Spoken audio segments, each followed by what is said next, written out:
Saudara yang tidak berikan perpuluhan, saudara dosanya besar sekali. Tuhan mau perpuluhan, jadi kesempatan kau berbagian berikan kepada Tuhan. Saya tidak pernah tidak berikan perpuluhan. Saya tidak pernah lalai.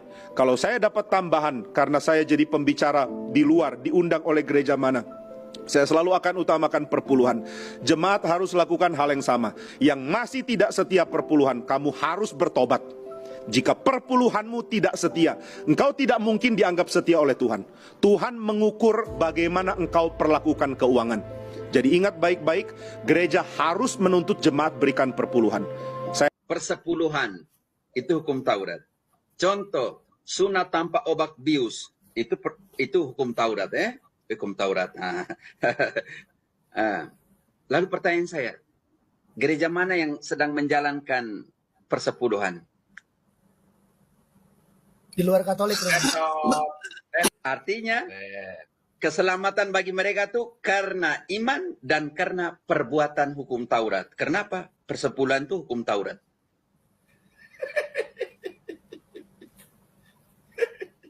Tapi lebih parah lagi, hukum Taurat tentang persepuluhan itu bukan untuk mereka, untuk orang Lewi. Dan untuk siapa lagi? Iya, coba baca bilangan janda 26 dan anak ayat 12. miskin, janda dan anak yatim. Angel, baca di kitab suci. Nanti mereka bilang kita tidak tunjuki kitab suci lagi, nanti mereka lawan lagi kita. Ulangan 26 ayat 12, 13. Untuk siapa? Apakah kita sekarang tanya bahwa di sana ada nama pertama yang disebutkan di situ untuk siapa? Oke. Dan dibayar pada tahun yang keberapa? Silakan. Ulangan 6. Ulangan 26, 13. 26, Mas. Aku baca, Mike. Ulangan aku bilang. Ya. Ulangan 26, 13 ya, Romo. 12, 13. 12 dulu. Oh, 12 dulu, oke. Apabila dalam tahun yang ketiga, Tahun yang keberapa? persembahan, tahun ketiga. Tiap minggu? Enggak. Tiap kali bayar, jual rumah, jual mobil? Tiap kali gajian? Erik, jangan tertawa lah. Inilah kita bilang versus Injil versus kitab suci. Jadi kita harus bongkar lah. Oke, silakan. 26, 12 ulangan. Apabila dalam tahun yang ketiga, tahun persembahan persepuluhan, engkau sudah selesai mengambil segala persembahan persepuluhan dari hasil tanahmu, maka Peter, tahan di hasil tanahmu. Hasil dompetmu. Gajimu. Nggak ada di sini. Karena persepuluhan itu hanya hasil tanah dan hewan. Jadi tidak ada. Tidak ada bilang gaji. Karena memang bukan gaji karena korupsi tentang uang itu sudah ada sejak zamannya Abraham. Makanya Tuhan bilang jangan pakai uang karena nanti bisa korupsi. Lihat saja apa yang terjadi dengan Yudas kan. Uang. Macam begitu. Makanya jelas sekali katakan bahwa dari persembahan persepuluhan dari hasil tanahmu. Juga hewanmu ya. Maka harus engkau berikan kepada orang siapa? Ini penting. orang Lewi, orang Baca yang asing, ada di dalam. anak yatim, dan kepada janda, supaya mereka dapat makan di dalam tempatmu dan menjadi kenyang. Oh, Kalau ada mau marah saya marah. Baca ya. tiga objek mau. Jadi diberikan untuk orang Lewi, orang asing, anak yatim, dan janda. Empat objek ini. Kamu berikan untuk siapa? Rolex, Mercedes-Benz. Oke, ayat 13. Kalau biar marah saya karena kita ngomong versus, jadi kita harus keluarkan semua. Oke, versus kan. Ayat Karena mereka 13. bilang keselamatan karena iman, bukan karena perbuatan-perbuatan hukum Taurat. Ternyata mereka menjalankan hukum Taurat. Jadi bukan karena kasih karunia, karena iman kalau begitu. Karena mereka ada persepuluhan. Oke, lanjut. Dan haruslah engkau berkata di hadapan Tuhan Allahmu, telah kupindahkan persembahan kudus itu dari rumahku. Juga telah kuberikan kepada orang Lewi dan kepada orang asing, 2, anak yatim, 3. dan kepada janda, tepat seperti perintah yang telah kau berikan kepadaku. Tidak kulangkahi atau kulupakan sesuatu dari perintahmu itu. Dan saya selalu, mereka menggunakan Maleakhi 3 ayat 7, 8, 9 sampai 10 ya. Maleakhi 3, 8, 9, 10. Tapi mereka tidak baca Maleakhi 3 ayat 5. Itu hukuman, penghakiman untuk orang yang menindas janda, yang menindas orang asing, dan yang menindas anak yatim.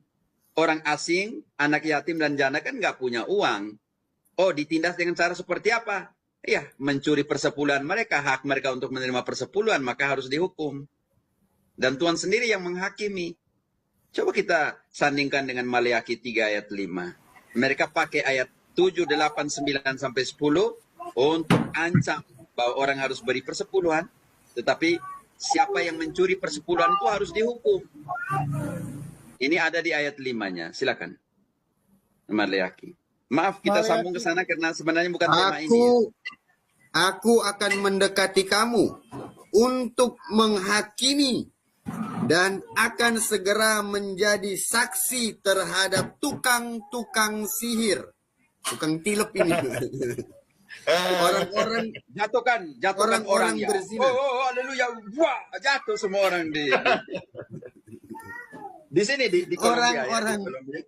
orang-orang berzina dan orang-orang yang bersumpah dusta dan terhadap orang-orang yang menindas orang upahan, janda, dan anak piatu, dan yang mendesak ke samping orang asing dengan tidak takut kepadaku, firman Tuhan semesta alam. 3 yang terakhir nih. Lihat 3 yang terakhir nih. Janda, anak yatim, dan orang asing. Mereka ini yang berhak mendapatkan persepuluhan. Orang upahan Ya. Mike. Ya, macam 3 yang terakhir nih, yang di dalam ulangan tadi harus mendapatkan persepuluhan, tetapi mereka ditindas. Artinya, anak yatim, janda, orang asing nggak ada punya apa-apa. Oh, penindasan dengan cara seperti apa? Mencuri persepuluhan sebagai hak dari mereka. Di Protestan, persembahan perpuluhan menjadi penting dan menentukan masa depan denominasi. Seorang hamba Tuhan atau pendeta mendapatkan gaji penghasilan dari besarnya persembahan yang terkumpul. Jika tidak ditekankan pada perpuluhan, maka ini akan mengancam keberlangsungan hidup denominasi dan kebutuhan keluarga pendeta. Karena penting bagi kehidupan gereja dan keluarga pendeta, maka ada juga pendeta yang sering menakut-nakuti jemaatnya dalam khotbahnya, dengan mengatakan, jika saudara tidak memberikan perpuluhan, itu sama dengan mencuri uang Tuhan, dengan tidak lupa menyebutkan ayat-ayat seperti di bawah ini. 1. Dalam Perjanjian Baru, Rasul Paulus mengatakan, hendaklah masing-masing memberikan menurut kerelaan hatinya, jangan dengan sedih hati atau karena paksaan, sebab Allah mengasihi orang yang memberi dengan sukacita. 2 Korintus 9 ayat 7. Rasul Paulus tidak mengatakan 10%, namun menekankan kerelaan hati dan sukacita.